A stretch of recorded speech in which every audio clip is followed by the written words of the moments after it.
Hello children, good morning, namaskar. You are welcome to Gyanodaya Basic Knowledge for Science classes. I am present for part 41 in the lesson of 10 जीवों में उत्सर्जन in the class of 7.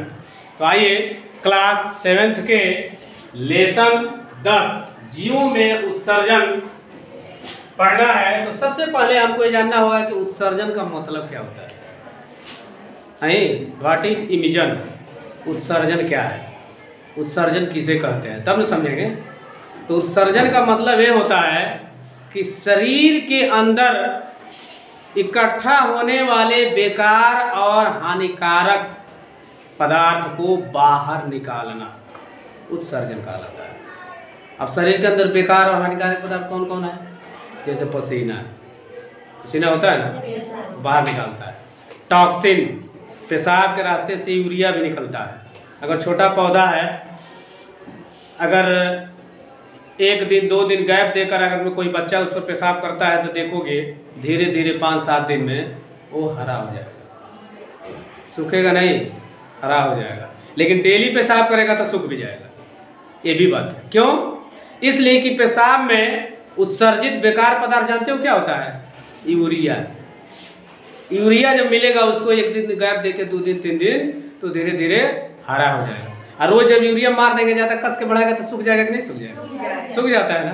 तो यही कारण है। तो शरीर के अंदर टॉक्सिन्स यानी जहर समझ लो, जहर जो शरीर में भरे होते हैं। जाओगे पहले हेम्योपैथ के डॉक्टर के दुकान पर ना कि हमको ये बीमारी हो गया, वो बीमारी हो गया, तो क्या करता है डॉक्टर? पहले सब पूछ पाछ लेगा, अपना दवा वो लिख देगा। और दवा देने के पहले ध्यान देना इस चीज़ को। 2-3 गुण एक सीसी लाता है, कहेगा जी वहाँ 2-3 गुण गिरा देता है। जानते हो क्या करता है वो? तुम्हारे शरीर का स्टेरिलाइजेशन कर देता है। इसका मतलब जानते हो क्या? कि इसमें जितने जहर इकट्ठा हैं धीरे धीरे वो टॉक्सिन कट कर अलग हो जाए, तब ना हमारा दवा काम करेगा। अब जहर शरीर में भरा हुआ है, दवा खा रहे हैं तो जहर में तमाम ऐसे भी जहर हैं जो दवा से हेवी है। नहीं, कभी कभी देखो बुखार हो जाता है, दवा ला के खाते हैं, दवा सुनता ही नहीं है, होता है ना। इसका मतलब दवा से भी हेवी अंदर बैक्टीरिया हो गए हैं, उसे लड़ने, उसे उठाकर पटकनियाँ देने के लिए शरीर में तैयार हो गए हैं, तभी तो दवा नहीं काम करता है। तो उसमें क्या किया जाता है? एंटीबायोटिक मिला दिया जाता है। तो एंटीबायोटिक मिला दिया जाता है तो एंटीबायोटिक कोई दवा नहीं है जी। एंटीबायोटिक दवा के ताकत को बढ़ा देता है, बढ़ा देता है। उसके पास एनर्जी आ जाती है, कहता है आज अब देख लें, तो उठा कर तुरंत पटकना शुरू कर देता है, धीरे धीरे बुखार उतर जाना शुरू हो जाता है। तो आइए सबसे पहले उत्सर्जन। तो उत्सर्जन समझ में आया? उत्सर्जन क्या है? What is emission?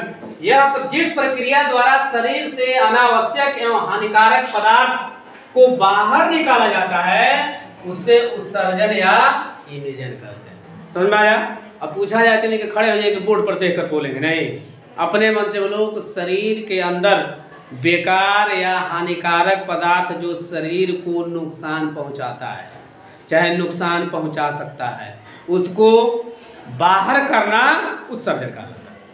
कितना आसान है ना? अभी जो लिखा हो कुछ बोल गया, कुछ अंतर हो गया ना, फिर बोलूँगा तो फिर उसमें चेंज हो जाएगा कुछ नहीं। तो रट कर बोलने का कम प्रयास करिए। अपनी भाषा में समझदारी जब रखेंगे तो ऑटोमेटिक भाषा निकलेगी, बोलने लगेगी कि उत्सर्जन क्या है। तो शरीर के अंदर बेकार, अनावश्यक, हानिकारक जो शरीर को नुकसान पहुंचाने वाला है उस चीज को बाहर निकलना या निकालना क्या कहलाता है? उत्सर्जन। ठीक है। जैसे पेशाब, पेशाब भी अगर शरीर के अंदर बहुत लोग ज़्यादा देर रोक लेते हैं, पेशाब रोक लेंगे, ठंडा लगता है, अस्कत के मारे उठते नहीं है, तो पेट में कुछ सूजन टाइप का हो जाता है कि नहीं हो जाता है? वो क्या होगा? ज़्यादा देर रोकेगा तो पेशाब क्या होगा कि खून में मिलना शुरू होगा। खून में मिलने शुरू होगा तो क्या होगा? शरीर की सारी क्रियाएं अस्त व्यस्त हो जाएंगे, डिस्टर्ब हो जाएंगी। तो बीमारी तुरंत 2 घंटे के अंदर हालत खराब हो जाएगा, तमाम तरह की बीमारियां शुरू हो जाएंगी। इसलिए पेशाब अगर लगता है तो समय से करना चाहिए, ठीक है ना? इसलिए पेशाब हो गया।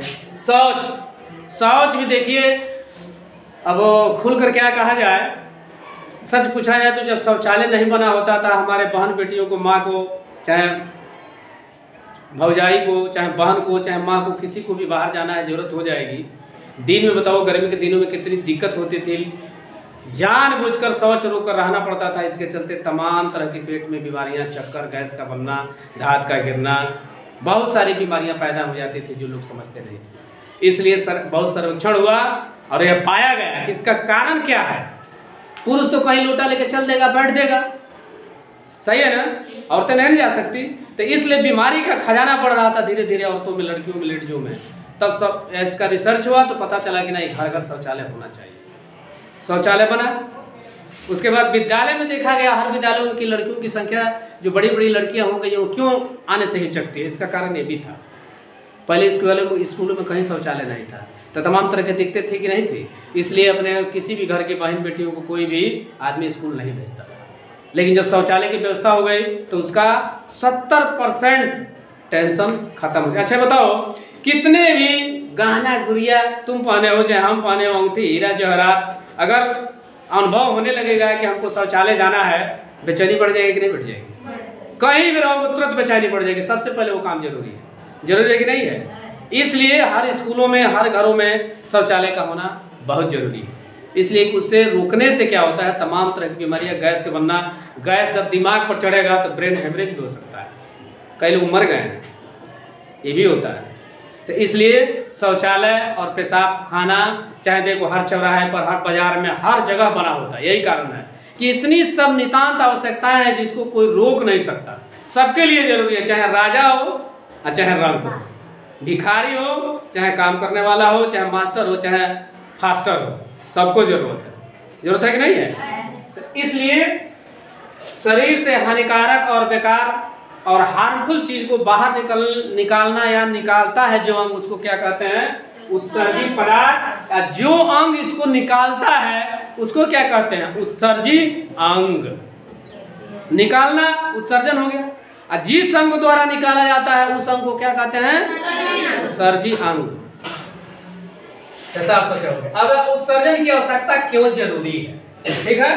तो शरीर में होने वाली क्रियाओं से अमोनिया, यूरिया तथा प्रोटीन युक्त भोजन जैसे दाल, दूध, अंडा, मांस, मछली के पाचन से आसान से अमीनो अम्ल बनता है। बड़ा खाने में अच्छा लगता है, अंडा, गोश्त, मछली, दाल खाते हो ना, तो जितना मांसाहारी चीज खाते हो, जानते हो शरीर में क्या होता है? देखो लिखा हुआ है, उससे क्या होता है? अमीनो अम्ल बनता है शरीर में, अमीनो अम्ल। यही कारण है कि जो ज्यादा अंडा, गोश्त, मछली का सेवन करते हैं, बगल में बैठ जाएं, और गर्मी का दिन हो, अगर पसीना होगा तो शरीर भग भग बसाता है। इस चीज़ को फीलिंग करना। और जो दूध, दही, सादा चीज़ खाता है उसका पसीना उतना बदबू नहीं करता, जो गोश्त, मछली, अंडा खाते हैं उनका पसीना बदबू करता है। ये सच्चाई है। तो क्या होता है, देखो लिखा हुआ अमोनिया, यूरिया तथा प्रोटीन युक्त भोजन जैसे दाल, दूध, अंडा, मांस, मछली, देख रहे हो ना, के पाचन से अमीनो अम्ल बनता है जो यकृत में, मतलब लीवर का नाम सुनते हो? लीवर अंग्रेजी में है, हिंदी में यकृत कहते हैं। लीवर द्वारा यूरिया में बदल दिया जाता है। स्वास्थ्य के लिए हानिकारक होता है यदि बहुत देर तक शरीर में यूरिया रह जाए तो यूरीमिया नामक बीमारी हो जाए। जैसे पेशाब बहुत लोगों के लिए यूरिया रुक गया कि नहीं रुक गया, पूरे शरीर में धीरे धीरे पेटते उड़ते हुए पूरे नस और खून में फैलना शुरू हो जाएगा, होगा ना? तो कौन सी बीमारियां होती है? यूरीमिया नामक बीमारी हो जाती है। इसलिए इसे बाहर निकालना बहुत जरूरी हो जाता है। बहुत सारे अपचित खाद्य पदार्थ जो शरीर के अंदर आते हैं, बहुत ऐसा चीज हम खा लेते हैं जो अपचित होता है। अपचित माने का जो नहीं पचता है, जैसे मुर्गा, मीट, मछली, अंडा खाते हो तो ऐसा नहीं कि तुम सवेरे शौच गए तो साफ हो गया, नहीं, 7 दिन तक पेट में बना रहता है जी। इसलिए कि 7 दिनों में जाके तभी पचता है, पाचन उसका होता है, सड़ने में इसको टाइम लगता है। इसलिए इसमें फैट होता है, चर्बी होता है। चर्बी समझते हो? कभी मुर्गा खाए हो, देखना कभी ज़्यादा चर्बी वाला, चाहे मीट वाला, चर्बी वाला मैंने बहुत, जिसको कहते हैं बहुत गढ़ू, एक और तुम लोग की भाषा में क्या कहते हैं, पाठा मैंने जुआई, समझते हो? मैंने बहुत बच्चा नहीं होगा, बहुत बूढ़ा होगा, उस मुर्गा और खस्सी का मीट खाओगे थाली में, देखना एकदम चर्बी जैसे पूरा फैल जाएगा। देखो इस चीज़ का अनुभव किया नहीं? छोड़ता है जल्दी? बिना साबुन के चाहोगे तो धो लोगे उसको? नहीं ना? लेकिन चावल दाल खाओगे तो पानी से हाथ मल लोगे, साफ हो जाएगा। तो क्या जाकर पेट में अगर पूजा नहीं करता है, जाकर कहीं ना कहीं नुकसान पहुँचाएगा, पेट में बना रहेगा जब तक पूरा लीवर उसको कितना मेहनत करना पड़ता है उसको पचाने के लिए, तो वही जानता है, हम आप तो नहीं जान पाएंगे। तो इसलिए अखाद्य माने अपाच्य, जो पचता नहीं हो भोजन से, सब 7 दिन तक लगभग पड़े रहते हैं। कई कई किताबों में पढ़ा हूँ। तो अब बताओ, उसको पचाने के लिए मेहनत करना पड़ता है ना। तो कहता है कभी कभी ज़्यादा चीज़ उल्टा सीधा खा लोगे, नहीं पचता है तो कई लोग पेटों गड़बड़ बुझा रहता है, कहते हो ना। तो यही कारण है, अपचित खाद्य पदार्थ जो शरीर के अंदर रहते हैं तो उससे क्या होती है, कब्ज की शिकायत हो जाती है, गैस बनने लगता है, दवाई ढकेर आने लगता है, पेट में सूजन हो जाता है, प्यास नहीं लगती है, भूख नहीं लगती है, परेशान हो जाती है, गैस बन गया, पेट पर सूज गई। तो लोग पूछते हैं घर रहते हैं कुछ गड़बड़ सड़बड़ नहीं ना खाए हैं, ना नहीं झूठ बोल रहे हैं, होता है ना। अब लिट्टी खा लिए, मान लीजिए सदा ही चीज़ लिट्टी खा ली, लिट्टी मुलायम नहीं है, लिट्टी गोईठा ये सब बना दिए जरा के, खा लो, पचेगा जल्दी। तो पचाने के एक ही तरीके है कि खूब चबा चबा कर उसको खाइए। ये अंदर जाकर कोई हथौड़ी नहीं लेके बैठा है तोड़ने वाली, हथौड़ी तो यहाँ है ना गलिया में, 30 हथौड़ी उसको तोड़िए अंदर ले जाइए तब ना पचेगा। ले गए गबर गबर खाएंगे नहीं, जैसे लील जाएंगे, जैसे कितना खा ली। अरे तो 2 ही खाओ, चबा चबा के बढ़िया से खाओ, सुबह कोई दिक्कत नहीं होगा, फिर फ्रेश रहोगे। खा ला 10 चबा ला, खाना ला लील ला, चबाओगे नहीं तो सुबह तो उठेगा, अरे बाप रे दर्द। रात में किसी को 12-2 बजे तक दर्द होना शुरू हो जाता है, डॉक्टर के यहाँ भर्ती करना पड़ता है। क्यों? लीलने से। लीलना समझते हो ना, चबाओगे नहीं, आगे पास खाली काटे गच से तो पचेगा, तो अनपच होगा ही। तो इसलिए पेटों में कब्ज और बीमारी फैल जाए, देखो यही कहते हैं। तो उससे क्या होती है, कब्ज की शिकायत हो जाती है। समझ में आया कि उत्सर्जन की आवश्यकता क्यों जरूरी है? इसलिए कि जो उत्सर्जित पदार्थ है हमारे पेट के अंदर, शरीर के अंदर बिना पचे हुए यदि पड़े रहेंगे तो पेटों में कब्ज होगा, गैस होगा, गैस फॉर्म होगा, चक्कर आने लगेगा, आंख में जलन होने लगेगी, ठीक है। अब 1 मिनट कहीं अस्थिर बैठ नहीं पाओगे जब तक पेट हल्का नहीं होगा। सही है कि नहीं है? सही है। तो उस हिसाब से कम खाओ, आराम से खाओ, चबा के खाओ। अब मान ले बहुत खाए के मन करता, मीठा चीज पेड़ा एक तो मिल गया, क्या करोगे, लब लब लब घोर ले, मन संतुष्ट होगा नहीं ना होगा। अब मान लो पीने का मन है 2 गिलास दूध, 1 गिलास मिल गया, तो देखो बहुत बढ़िया है, दूध कम है तो घोटे घोटे पियो, फूंक फूंक के पियो, देर तक पिएगो तो क्या होगा, इस आत्मा की संतुष्टि भी होगी और मजा भी आएगा। नहीं एक पेड़ा है, एक बर्फी है, अब बड़ा अच्छा लग रहा है और खाए का मन करता, तो लाजे कहीं जाओगे रिश्तेदारी में मांगोगे नहीं ना, क्या लाओगे, बड़ा ललचाओ, शर्म भी लगेगी। तब उसको थोड़ी तनी काट के खाओ ना, थोड़ा थोड़ा लेके और घटा के घर से ले, कहाँ से आएगा 2 किलो, बताओ। ये सब सोचना चाहिए ना, प्रैक्टिकल की चीज़ें सोचनी चाहिए। तो इसलिए शरीर के अंदर बेकार पड़े, जो पेट के अंदर पड़े रहते हैं, उनको नहीं निकाला जाएगा तो गैस फॉर्म हो जाएगा, तमाम तरह के शरीर में बीमारियां फैल जाएगी, फैल जाएगी नहीं फैल जाएगी। तो इससे बचना है, तो इसलिए उत्सर्जन की आवश्यकता है। अब मानव का उत्सर्जन तंत्र क्या है, अब आ जाइए हम लोगों पर, मानव मनुष्य पर। अभी तक जितना लेक्चर हुआ सब मनुष्य पर हुआ है, जानवर मिलता नहीं कभी, अब जब जाएगा तो चबा चबा खाएगा, लेकिन हमारा जानवरों से बचता है। तनी मनी रही तो जल्दी कहीं 4 आदमी बैठा रहता, धीरे से ना देखे तो उठा के गप से डाल, ये हाल है। यहाँ भी मैं देखता हूँ वही हाल है। तो वही सब चीजें हैं। मानव का मुख्य उत्सर्जन अंग वृक्क है। मनुष्य का सबसे बड़ा उत्सर्जी अंग, जिससे बेकार पदार्थ सबसे पहले निकाला जाता है, वो क्या है? वृक्क मने नहीं, पेशाब करने वाला यंत्र, उसको कहते हैं वृक्क, मूत्राशय। अब देखो, जो नाइट्रोजन युक्त अनावश्यक पदार्थ रक्त में पहुंचाता है, जिसको छान कर वृक्क द्वारा बाहर निकाल ले। देखो नाइट्रोजन जो भी हम खाते हैं, नाइट्रोजन वाला चीज पदार्थ को क्या करता है, शरीर में पहुंचाना शुरू करता है। तो क्या करता है वृक्क, जहाँ पेशाब क्षमता है, तो क्या करता है वहीं से इसको छान देता है, छान के नाइट्रोजन को बाहर कर देता है।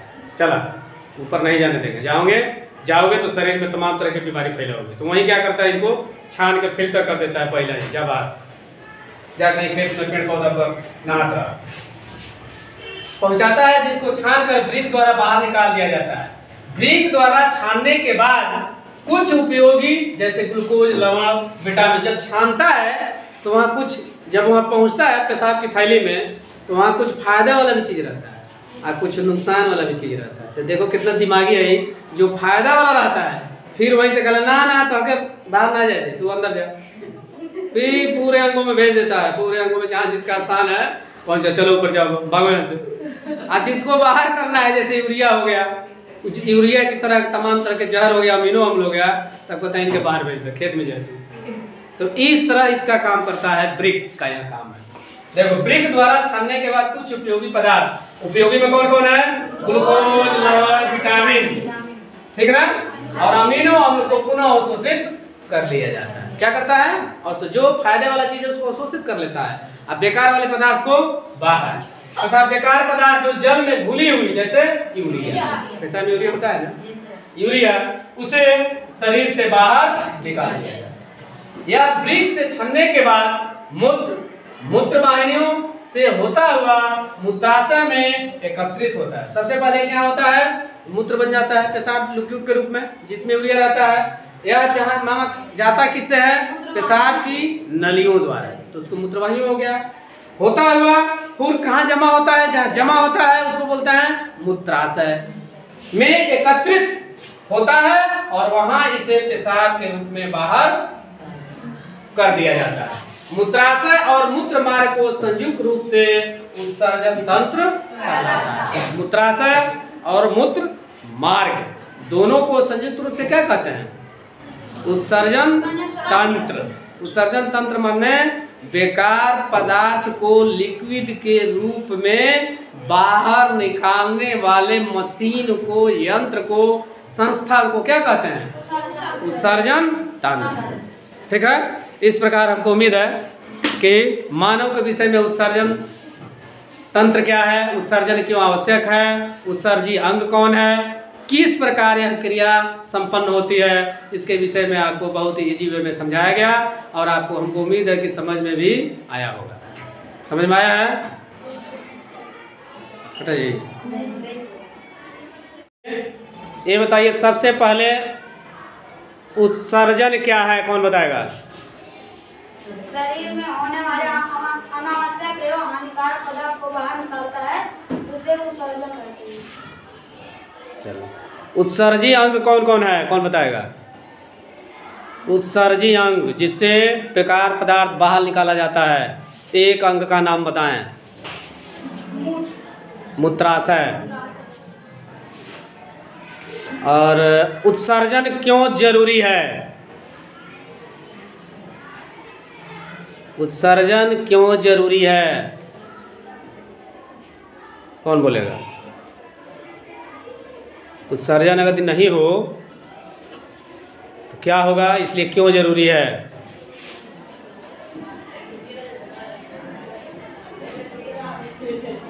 बस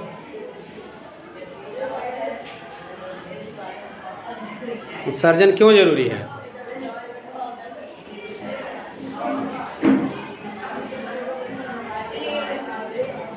अगर उत्सर्जी पदार्थ शरीर के अंदर रहेगा तो तमाम तरह की बीमारियां होने लगेंगी, होगी ना, तो उस बीमारियों से बचने के लिए उत्सर्जन जरूरी है। मनुष्य का उत्सर्जी अंग कौन सा है, ब्रिक। ब्रिक का क्या काम है,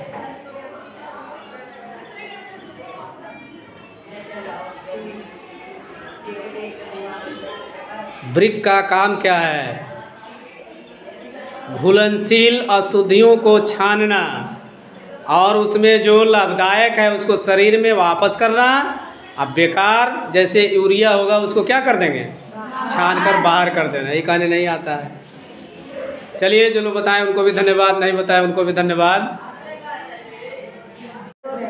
तो अभी आप बहुत ही इजी वे में समझे कि उत्सर्जन क्या है। जिस प्रक्रिया द्वारा शरीर से अनावश्यक और बेकार पदार्थ को बाहर निकाला जाता है उस पदार्थ को उत्सर्जन कहते हैं। जो अंग निकालता है बाहर उसको क्या कहते हैं, उत्सर्जी अंग।